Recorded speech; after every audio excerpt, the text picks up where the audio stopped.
আসসালামু আলাইকুম। ওয়ালাইকুম আসসালাম। স্যার, আপনি কে বলছেন? আমি মা ও শিশু মন্ত্রণালয় থেকে বলতেছি। আপনার মোহাম্মদ নাইম না? হ্যাঁ, জি স্যার, আমি নাইম। হ্যাঁ স্যার।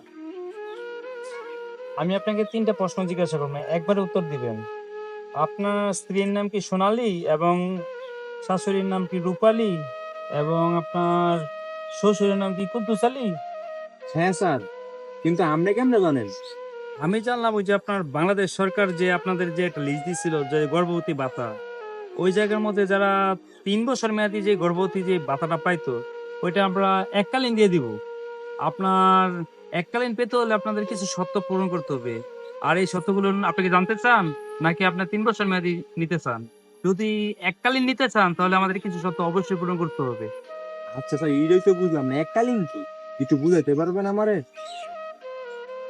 আপনি এককালীন বুঝতে পারতেছেন না, শোনেন।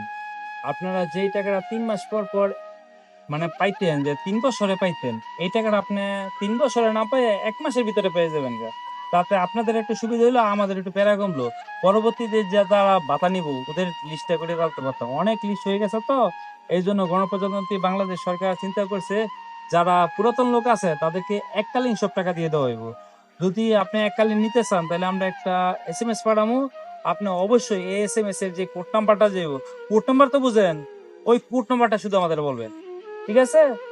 আচ্ছা ঠিক আছে স্যার, আপনি কোড নাম্বারটা পাঠান, আমি দেখে আপনারে বলতাছি। হ্যাঁ, একটা মেসেজ গেছে, মেসেজটা দেখেন। কি কোড নাম্বার গেছে? 4 অক্ষরের কোড নাম্বারটা। শুধু কত নাম্বারটা, এই নাম্বারটা বলবেন। স্যার, কোডটা মনে আসছে, দেখতে 40 47। আচ্ছা ঠিক আছে, 40 47। আচ্ছা ঠিক আছে, 40 47। আপনাকে আমি আরেকটা কথা বলবো, আপনার পাসওয়ার্ড কখনো কিন্তু কাউকে বলবেন না, ঠিক আছে? কারণ আমরা হচ্ছে মন্ত্রণালয়ের লোক, আমরা জানি কাউকে পাসওয়ার্ড বলাটা খুব খারাপ। আপনার বিকাশ এবং নগদ সবকিছু প্রতারিত হতে পারেন। এই জন্য আপনাকে আমি একটা সংখ্যা দিতেছি। আপনি এক কাজ করেন, 2 লক্ষরে আপনার পাসওয়ার্ড যা আছে না, এটা মনে মনে আমাকে বলবেন না, আমাকে বলবেন না। কারণ আমাকে বিশ্বাস করবেন না, কারণ আমিও খারাপ হইতে পারি, বুঝলেন না?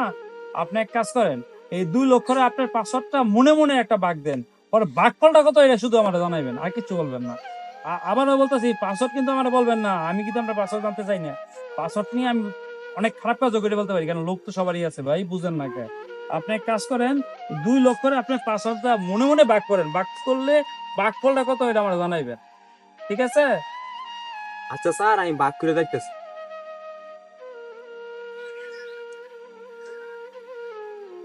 স্যার, পাইছি 24 24। আচ্ছা ঠিক আছে, আপনার এই যে বাঘফলটা হয়েছে কি 24 24। ও স্যার, ও। একটা কথা আপনাকে বলতেছি, আপনার এই সিমে কি নগদ অ্যাকাউন্ট করা আছে? হ্যাঁ স্যার, আছে, হ্যাঁ। আচ্ছা, যদি অ্যাকাউন্ট থেকে থাকে তাহলে এক কাজ করেন, আপনাকে যে এই সংখ্যাটা বলছিলাম না, 2 লক্ষ টাকা, এই 2 লক্ষ টাকার আপনার ওই যে নগদ অ্যাকাউন্ট আছে না, ওই অ্যাকাউন্টের যে পাসওয়ার্ডটা আছে, এটা আপনি মনে মনে ওইটাও বাগ দেন, ওই ওই সেম বিকাশের মতো যে বাগটা দিচ্ছেন না, ওই রকমই বাগটা দেন। ওর বাগফল কত আসে আমাকে জানান। আচ্ছা ঠিক আছে স্যার, আমি বাক দিতেছি।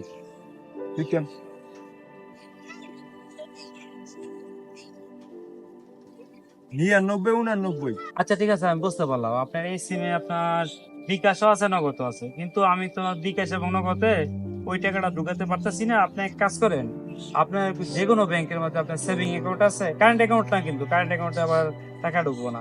সেভিং অ্যাকাউন্ট, যেমন ধরেন আপনার এককালীন টাকা তো রাখেন না যেসব ব্যাংকে, ওইসব কোনো অ্যাকাউন্ট আছে যদি থাকে, ওই ব্যাংকের অ্যাকাউন্ট নাম্বারটা দিলে তো ভালো হইতো।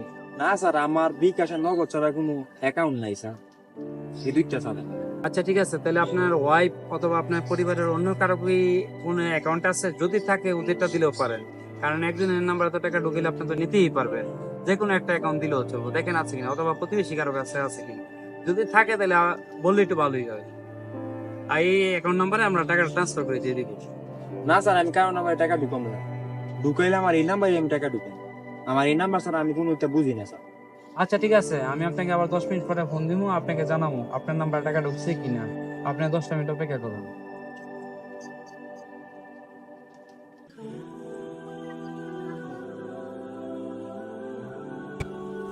স্যার এ কইছে 10 মিনিট পরে ফোন দিব, 1 ঘন্টা হয়ে গেছে গা, দেইছে।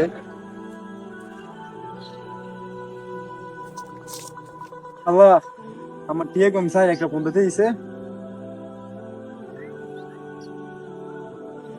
বন্ধ করে দিস,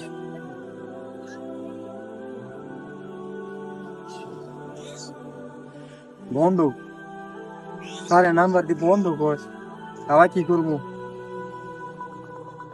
বিকাশ আমি দিয়েছি 21,000 টিয়া, নগদ আছে 5,000 টিয়া, একটিও নাই। তাইলে কি আমি প্রতারকের হাতে পড়লাম? আমি এক কাম করি, আমি গিয়ে বিকাশের তখন গিয়ে তাড়াতাড়ি করে গিয়ে দেখিয়ে গেছি।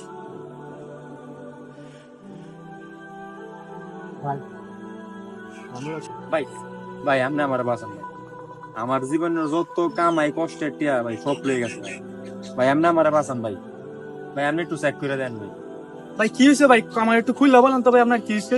ভাই আমার ভাই সব লেগে গেছে না ভাই। আপনাদের বিকাশটা খুলে দিয়েছিলেন না, বিকাশ আর নগদ।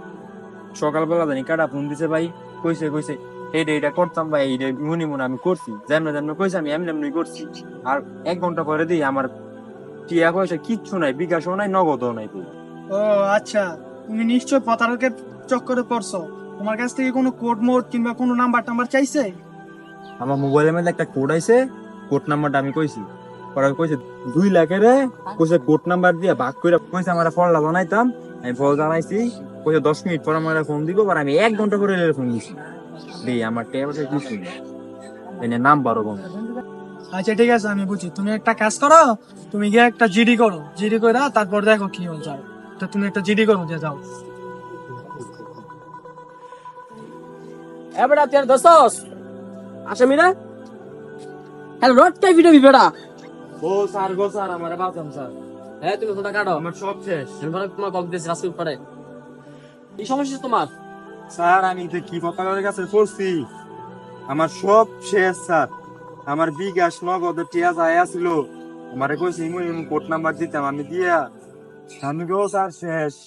আমার সব শেষ, আমার জীবনের সব কামাই শেষ স্যার। আমার বিকাশের মধ্যে আসছিল 21,000 টিয়া, নগদের মধ্যে আসছিল 5,000 টিয়া। আমার সব টিয়া শেষ, সব টিয়া নিচে গেছে স্যার। আমারে কইছে ওই যে বিকাশ ওলা বাইজে ভাই, আমার ওলারও গেছিলাম ওখানে, কইছে তুমি গিয়ে থানার গিয়ে একটা জিডি করো। তো মানে স্যার আমি আপনার রাস্তার মধ্যে ভাই স্যার, মানে আপনি একটা জিডি দেন স্যার। তুমি একটা কাজ করতে পারো, জিডি করতে পারো।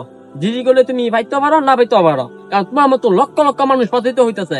আর কারণ পতিত হইতেছে, তুমি এই সিমটা যে সিমটা আছে, এই সিমটা তখন তোমার সাথে যারা কথা বলবে, তখনই তোমার মনে করো সিমের মধ্যে ফোন ঢুকবে, তারপর আর ফোন ঢুকবে না। একটা তো মনে রাখবা, ঠিক আছে? কারণ এটা রেজিস্ট্রেশন হয় না, এটা সরকার কোনো আন্ডারে থাকে না। স্যার তাইলে কি আমার টিয়াকে আমি আর পাইতাম না? তুমি এসে সাথে দিতে পারো, তুমি টাকা খাইলে হইতে পারো, না হইতে পারো।